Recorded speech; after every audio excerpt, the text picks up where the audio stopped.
గుసగుసలాడే నా హృదయము ఊగిసలాడే. నాకు కావాల్సింది కోటీశ్వరుల అమ్మాయి కాదు, వినయం, విధేయత, సంస్కారం ఉన్న గుణవంతురాలు కావాలి. నా ముందుంటే నిన్నలా చూస్తుంటే. నేను సుధను పెంచి పెద్ద చేస్తే శేఖర్ నన్ను ఇంత పెద్దను చేశాడు. ఆ పాట నీ నోట పలకాల చిలక. సరే, ఇప్పుడు 8 గంటలైంది. ఈ రేయి తీయనిది, ఈ చిరుగాలి మనసైనది, ఈ హాయి మాయనిది, ఇంతకు మించి ఏమున్నది.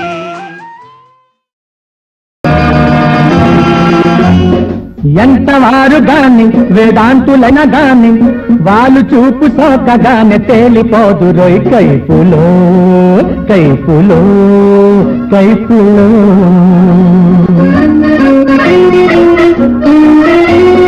ఎంతవారు గాని వేదాంతులైన గాని వాళ్ళు చూపు సోకగానే తేలిపోదు రోయ్ కైపులో కైపులో కైపులో.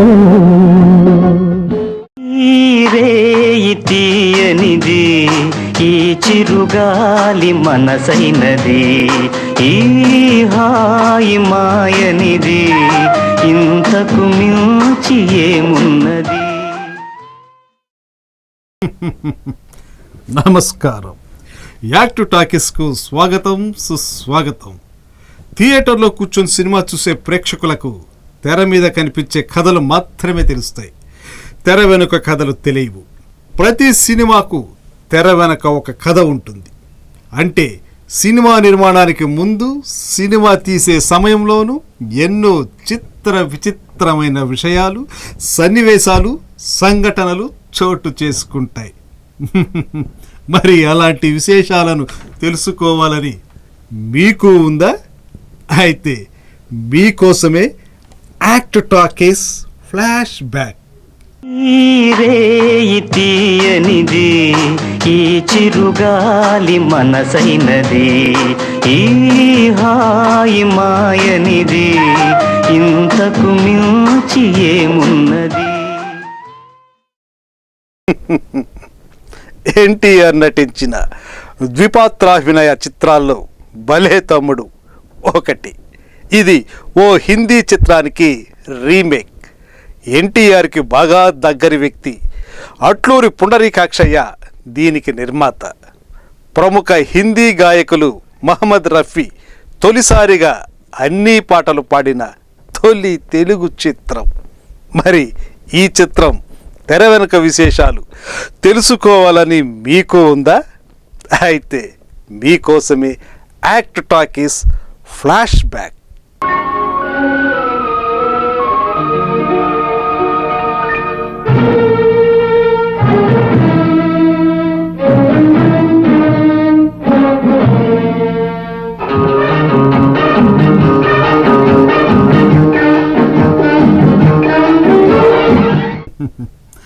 నందమూరి తారక రామారావు కుడిభుజంగా ఉండే అట్లూరి పుండరీకాక్షయ్య మహామంత్రి తిమ్మరుసుతో నిర్మాతగా మారారు.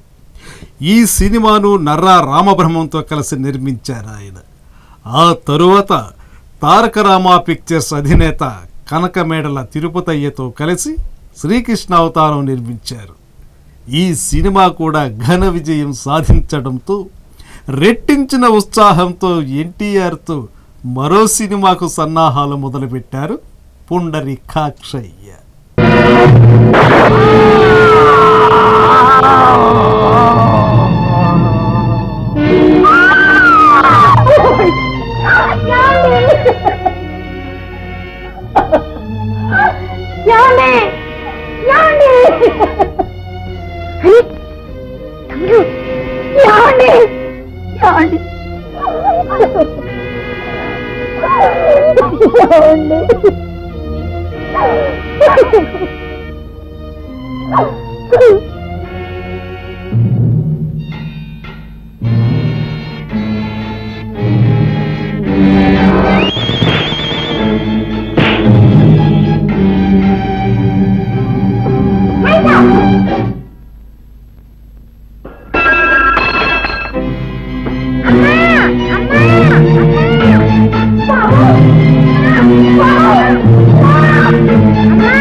అప్పుడు ఆయన దృష్టి హిందీలో క్రితం వచ్చిన సూపర్ హిట్ చిత్రం చైనా టౌన్ మీద పడింది.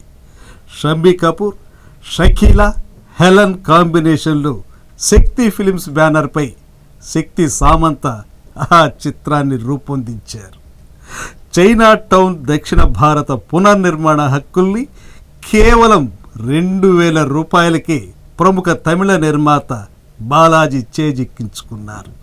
అది ఎలాగంటే చైనా టౌన్ తమిళ రీమేక్ హక్కుల కోసం హిందీ అగ్రనటుడు అశోక్ కుమార్ రికమెండేషన్తో శక్తి సామంతని కలిశారు బాలాజీ.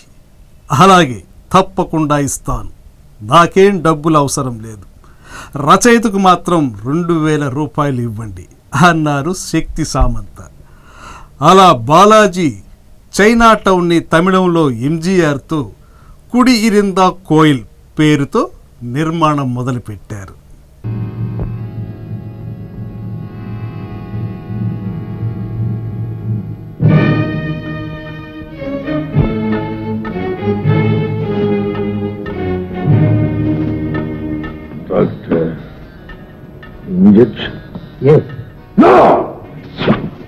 ఏమప్పా, ఎన్ని మందులు ఇచ్చినా తీసుకోవు, ఎన్ని ప్రశ్నలు అడిగినా సమాధానం. Please don't get excited mister Paul. నీ మేలు కూడా నువ్వు చూసుకోవాలి. నిజం చెప్పావంటే ఒక పెద్ద మొత్తం నీకు అవార్డుగా కూడా లభిస్తుంది.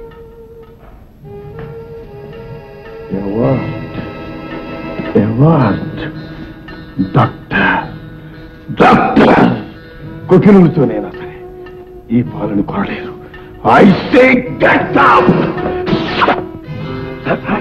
చాలా ఆశ్చర్యంగా ఉంది సార్. వాడు అచ్చుకుంటున్నట్టు అలాగే ఉన్నాడు సార్. ఆశ్చర్యం లేదు మిస్టర్ శ్యామ్. ఇలా మనిషిని పోలిన మనుషులు అక్కడక్కడ ఉంటూనే ఉంటారు. ఇంటికి వాడు ఎవరు సార్? పాల్. పాలు అంటే పెద్ద smuggling gang leader. Car accident అయి పట్టుబడ్డాడు. లేకపోతే ప్రపంచం తలకిందులైనా పట్టుబడేవాడు కాదు. కానీ మేము ఎంత ప్రయత్నించినా వాళ్ళ దొంగ వ్యాపారం కీలక మాత్రం బయట పెట్టలేకపోతున్నాం. అందుకని నువ్వు ఏమిటి సార్ మీరు అనేది? వాడికి నాకు సంబంధం ఉందా? ఇక నుండి నువ్వు వాళ్ళతో సంబంధం పెట్టుకోవాలి. మేము వాడితో చెప్పించలేకపోయింది నువ్వు మాకు చెప్పాలి. ఏమిటో సార్ మీరు చెప్పేది నాకేం అర్థం కావట్లేదు. అంత అయోమయంగా ఉంది సార్. కంగారు పడకు. నువ్వు పాలుగా మారి వాళ్ళ రహస్య ప్రదేశానికి వెళ్ళాలి. నా ఇన్స్పెక్టర్ నా వాడు గుర్తుపడితే నా గొంతు పిసికేయడు. మా అమ్మకు నేను ఒక్కడే కొడుకును సార్. నువ్వు ఆ భయం ఏమీ పెట్టుకో. వాళ్ళు ఏమాత్రం గుర్తుపట్టకుండా నిన్ను అచ్చు పాలు లాగా మేము తయారు చేస్తాం. వాళ్ళకి మాత్రం పాలువే, మాకు Shyamprasad. All right sir. Sir ఇంతకీ ఆ గ్యాంగ్ వాళ్ళు ఎక్కడ ఉంటారో ఎలా ఉంటారో అన్నీ చూపిస్తాం. చైనా టౌన్ తెలుగు హక్కులు తమకివ్వమని అడిగారు పుండరీకాక్షయ్య. 5000 రూపాయలు చెల్లించి హక్కులు తీసుకున్నారు పుండరీకాక్షయ్య. చైనా టౌన్లో షంబీ కపూర్ది డ్యూయల్ రోల్, అన్నదమ్ముల వేషాలు. ఒకరు దొంగ, ఇంకొకరు సింగర్. దొంగల ముఠాని పట్టుకోవడం కోసం పోలీసులు సింగర్ని దొంగ స్థానంలో పంపిస్తారు. చివరకు అన్నదమ్ములు ఏకం కావడంతో కథ సుఖాంతమవుతుంది. గొప్పగా వెళ్ళిపోతున్నావు. ఏం చేయమంట? ప్రతిరోజు నీకోసం క్లబ్లకు వచ్చి పడిగాపులు పెడి కూర్చోడం నాకేం బాగుంటలే. నీకు నచ్చలేదు అంటావు. కోటి విద్యలు కూటి కొరకే అన్నారు. అయినా జమీందారు బిడ్డవి, నీకేం తెలుస్తుంది? ఇదిగో ఈ రోజుల్లో కరువు బియ్యానికే కానీ బియ్యానికి కాదు. ఆనర్స్ చదివిన సిఫార్సులంటే పూచి పుల్ల విలువ కూడా చేయలేడు. అలా అని అడ్డమైన ఉద్యోగానికి సిద్ధపడితే ఎలా? No my dear, dignity of labour అన్నారు. నేను డిగ్నిటీ ఆఫ్ ఆల్ అంటాను. అఫ్ కోర్స్, కానీ అంతస్తు కూడా చూడాలిగా. అంతస్తు ఒక్కటే చూసుకోగానే సరిపోదు మేడం. 5000 లోపలికి వెళ్లే మార్గం ఆలోచించాలి. నాకు ఉన్నది అమ్మ ఒక్కటే. ఆశలన్నీ నా మీదే పెట్టుకున్నందుకు కడుపు నిండా కూడి పెట్టకుండా గొప్ప గొప్ప ఉద్యోగాల కోసం నేను గుట్టకలు మిగుతూ కూర్చుంటే వస్తువులతో ఆమె. సారీ, అదృష్టం అనేది అవసరమైనప్పుడు అనుకున్నప్పుడు కలిసి వస్తే ఇంకేంటి? అబ్బబ్బబ్బా, కదిలిస్తే కందిరిగవు నువ్వు. ఇంకా నేను కామ్రేడ్ అన్నావు. అలా బీచ్కి వెళ్దాం వచ్చేటారు. ఇంకేమైనా ఉందా? ఇప్పుడే చాలా లేట్ అయింది. ఇంటి దగ్గర మా డాడీ. ఈ కథ తెలుగు ప్రేక్షకులను బాగా ఆకట్టుకుంటుందని పుండరీకాక్షయ్యకు ముందే అర్థమైపోయింది. మద్దిపట్ల సూరితో మాటలు రాయించారు. దర్శకునిగా బిఏ సుబ్బారావుని ఎంపిక చేశారు. అసలు ఎన్టీఆర్ని హీరోని చేసింది బిఏ సుబ్బారావే.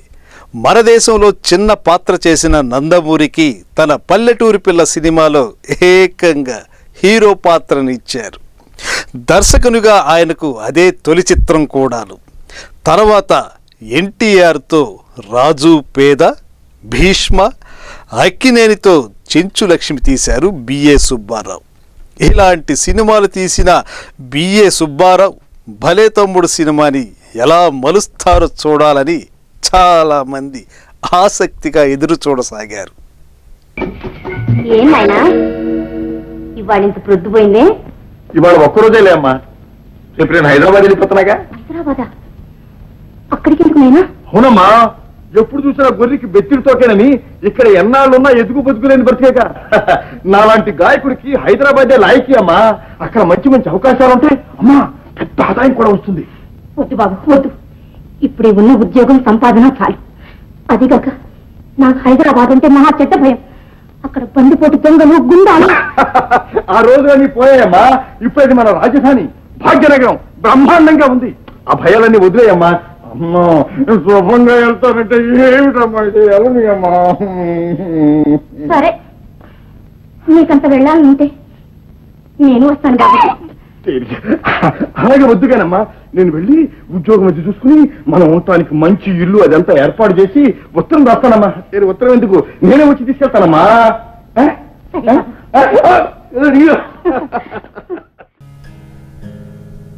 మరికొన్ని తెర వెనుక విశేషాలు తెలుసుకునే ముందు యాక్ట్ టాకీస్ ఫ్లాష్ బ్యాక్లో ఓ చిన్న విరామం. ఈ రేయి తీయనిది, ఈ చిరుగాలి మనసైనది, ఈ హాయి మాయనిది, ఇంతకు మించి ఏమున్నది?